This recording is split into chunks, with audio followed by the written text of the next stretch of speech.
thesquirrelworld.com. Podcast episode 131. The Swirl World. Interracial. Diverse. Beautiful.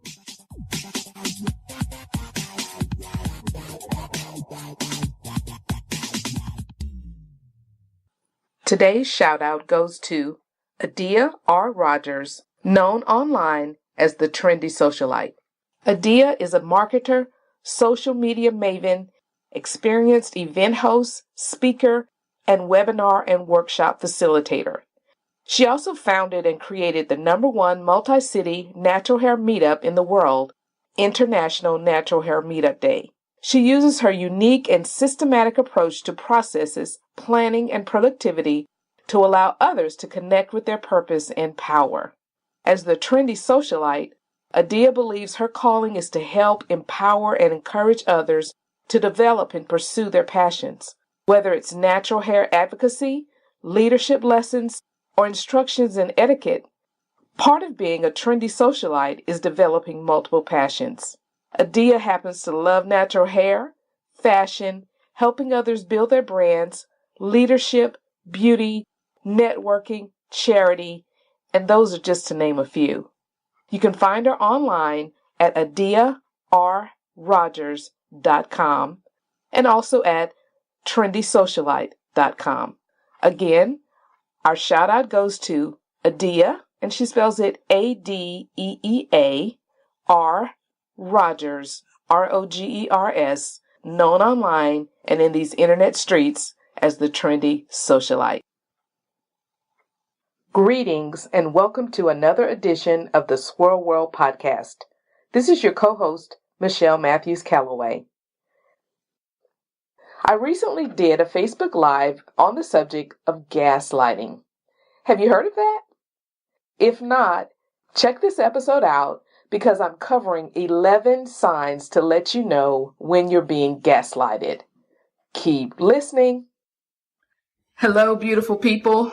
This is Michelle Matthews-Calloway, also known as a Swirl Girl, coming at you on behalf of theswirlworld.com, where we celebrate Black women and the diverse men who love us. I also want to give a shout out to our partner in crime, Adrienne London Leach. Adrienne recently lost her mother, and of course we're praying with and for her as she navigates this particular phase of her life. She curates the content over on the Facebook page for the Swirl World, and she is who we call the Swirl Analyst because she can break down propaganda like nobody's business and really give you insight into what is really being said and just to understand the ways that it affects Black women in particular. But today we want to talk about something. I had to chuckle to myself when I was doing the research on this, because when you think about gaslighting, it's more of a common technique than we think, because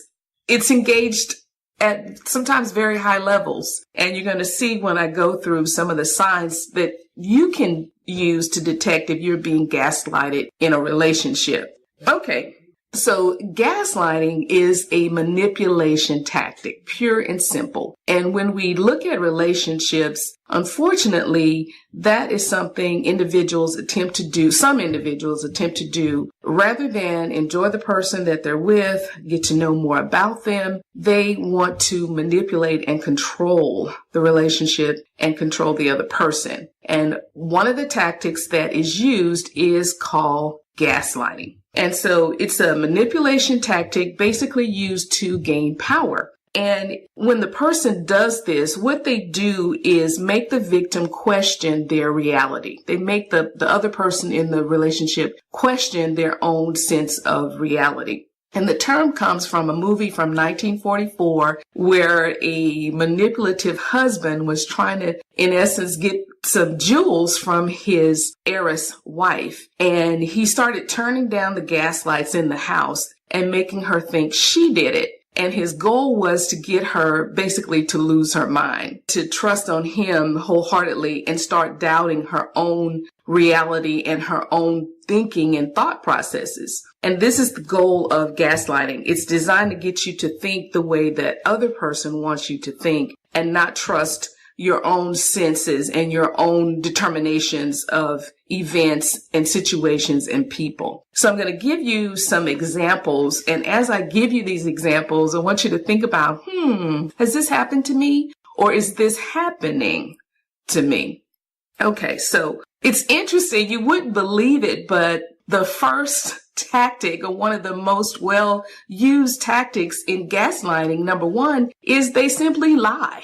And they tell blatant lies. And if you're not careful, if you're not really paying attention, if you're not using a strong sense of vetting and in a sense don't have time for, I call them bologna sandwiches, the BS, you can be manipulated because they tell this blatant lie and you think, that's not true. And they stress that it is. And what they've done by telling this blatant lie is they've kind of set the scene for future things they're going to do. And that's if you just don't call them out on it, if you kind of think, wait a minute, and you continue with this individual, you're going to find out they're going to continue to tell lies. So number one, they start lying and they tell blatant lies. And what it does too, oftentimes when a person lies like that so blatantly, it can throw the other person off because you think, what? Did they just say that? Did they just tell that lie? Did they just say something that we know is obviously not true? And instead of, again, if you're not strong-willed, instead of pushing back against it, it makes you unsteady. Because you think about from a societal standpoint, we don't expect people to just blatantly lie. But guess what? They do. And the goal is to gaslight you and make you think you don't know what's going on or you don't know what you're talking about. Now look at number two. It ties into number one. They deny that they ever said something, even if you have proof. Where have we seen this happen? So imagine in a dating relationship when you, in a sense, have proof, you know something you believe of a surety, and they're saying, oh no, I didn't say that. I didn't do that. And you think, yes, you did. And they just vehemently deny that they did or said whatever it is that's in question. And again, the goal is to throw you off and to make you start doubting.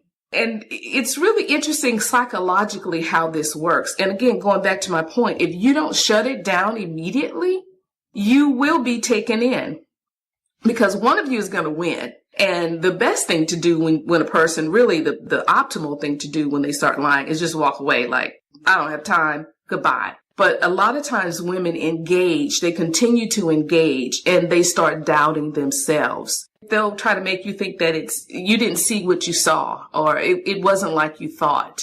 All right, number three, they use what is near and dear to you as ammunition. Oftentimes what they'll do is maybe if you have good friends, there are people that you think well of, they'll start attacking them. They'll start demeaning them and trying to diminish them in your eyes. Why? Because they don't want you, they want you to, in a sense, trust them, not the people that maybe you've known for a long time or people who have been upstanding in their behavior and you think a certain way about them and about their character. They start attacking their character. And again, where have we seen this? I'm just going to say that, but think about it. It's gaslighting. If I keep telling you, oh, I don't know, your mom doesn't seem like she likes me. For a person who is not hip to what's going on, that makes them start looking at their mom or their relatives like, wait a minute, they don't like Johnny. Or the person says something, they'll start seeing it from a negative perspective. And again, if you think about the original goal of gaslighting is to manipulate. That's the whole point, to get you to see things their way, ultimately, so they can control you. Okay, so number four, they wear you down over time. And again, they keep going on and on and on and on and on and on, and you haven't shut it down. You haven't stopped it. You're the one who will get worn down because, see, they're a master at this game. They're master manipulators. They know what works. And, you even think about a child who keeps whining and whining and asking and asking. Oftentimes the parent just gives in. Here, you can have it. Here, go ahead. Guess what? Adults do the same thing. They wear you down over time. And let's get to point number 5. Their actions don't match their words. When you're dealing with someone like this, and I want to interject this, we're talking about it from a relationship standpoint, but it can also happen from in a co-working environment or even a family environment. Watch what people do, not what they say, because all too often they'll say one thing, but they do another. And so their words and their actions don't line up. And again, that's a form of gaslighting because I'm telling you what I want you to believe, but what I'm doing is really how I'm carrying out my life or what the real me is all about. Okay. So pay attention to what they're saying and watch what they do. Do those two things line up? All right. Number 6, this is interesting because what they'll do is they'll throw in positive reinforcement to try to confuse you. They have to keep the game going. So if everything is negative and everything is bad, you hopefully would tend to walk away from someone like that. But then if they compliment you, oh, I love the way you did that. Oh, you look so beautiful. Oh, fill in the blank with the compliment. They'll mix it with positive reinforcement. And again, it's to keep you looking toward them and not really paying close attention to the fact that you're being manipulated. All right. What it does, if somebody's praising you, if they're giving you compliments, you start thinking, well, maybe they're not so bad. Or maybe I just misunderstood his tone, or I just misunderstood the attitude the other day. No, you didn't. No, you did not. But again, when you're being gaslighted, the goal is to throw you off your game, get you to question your own senses and your own deductions and your own conclusions and start trusting in what the other person is saying rather than what you're seeing with your own eyes. And again, do we not see this? Do we not see this being displayed?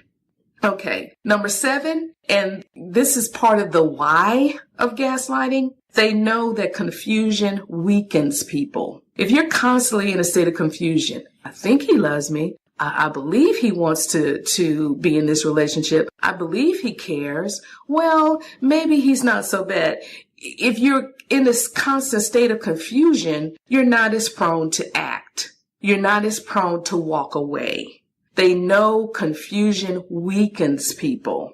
And I know I've been saying it, but think about it. Do we not see this? Because where a person would normally have resolve and where they would call bologna sandwiches on someone, called BS, they start being confused. You want to say, no, don't be confused. You saw what you saw. You heard what you heard. Your conclusions are right. But this gaslighting has been going on. And the point is to make you doubt your own logical, correct conclusions. So again, think about dating situations and think about relationship situations. Where has this happened to you or might even be happening? All right, number 8, they project. And again, this is another classic. The things that they're doing, they project on you. You think about the man who acts like he's so jealous and, oh, I love you so much. I don't want anybody else to have you. And then are you having an affair? Are you with this other person? Do you like him? And then no, I don't. No, I care about you. They constantly accuse, but they're projecting. And it's a cover for what they're doing. Think about it. You know your character. You know what you will or won't do. And if this person is constantly accusing you, they're projecting. They're projecting either their insecurity or their own actions on you. Classic case of gaslighting. They're doing it, but they're making you think that they think you're doing it. See, it's really interesting, again, how it works. But psychologically, think about how this may have been done to you. The person is projecting what they do and their negative thoughts, their negative behaviors onto you. Number 9, they try to align people against you. And let me give you some classic comments. They'll say, so-and-so knows that what you did wasn't right, or so-and-so says, or everybody's saying, everybody thinks. Where have we heard this? It's gaslighting. Because no, everybody's not saying that. Everybody's not thinking that. And oftentimes when they say so-and-so said it, if you traced it, they lied. So-and-so didn't say that. but you believe them. So you start looking at that person a certain way. And if you ever just tracked it down and went and asked, hey, so-and-so, did you say that? They probably won't even know what you're talking about. Number 10, they'll tell you that either you're crazy or other people are crazy. And again, where have we heard this? Everybody's wrong but that person. You're the crazy one. You're the one who doesn't know what you're talking about. You're the one who has it wrong. All these people are against me. They don't want you to love me. They don't want you to be with me. It's always the other person, but never them. I'm laughing, but it's interesting how this really works. It works. It works on people who don't think for themselves. And unfortunately, a lot of times when people are in a relationship, all these endorphins and all these things are working and they're on this high and, oh, I like him and, oh, he's so interesting and he's so handsome and he's so this and he's so that. And they don't pay attention. They don't pay attention to what really matters. Because I don't care how handsome he is. If he's a liar, he's just a handsome liar. If he's gaslighting you, he's just a handsome person who's gaslighting you. So pay attention to the things that really matter. And then number 11, last but not least, they'll tell you everyone else is a liar. Everybody else is lying. Not me. I'm telling you the truth. Trust me. So I want you to think about those points that I gave and just really think about your relationships and the people you interact with. Pay attention to what people say in conversations and what they do. And you'll be able to determine if you're being gaslighted. If anybody's trying to make you question your own thoughts. Now, healthy debate is one thing. It's one thing for us to have an exchange of ideas and you have your thoughts and I have mine and we discuss them and we show each other our various points of view. But it's another when I try to force my thoughts on you, when I try to make you, in a sense, see things my way by making you doubt your thoughts. That's manipulation. That's gaslighting. Don't be fooled by it. Thanks for listening. Make sure to like The Swirl World on Facebook and subscribe to the blog at theswirlworld.com. Head on over to iTunes and subscribe to the podcast or listen directly from our Facebook page. We can also be heard on SoundCloud and Stitcher Radio. The Swirl World. Interracial. Diverse. Beautiful.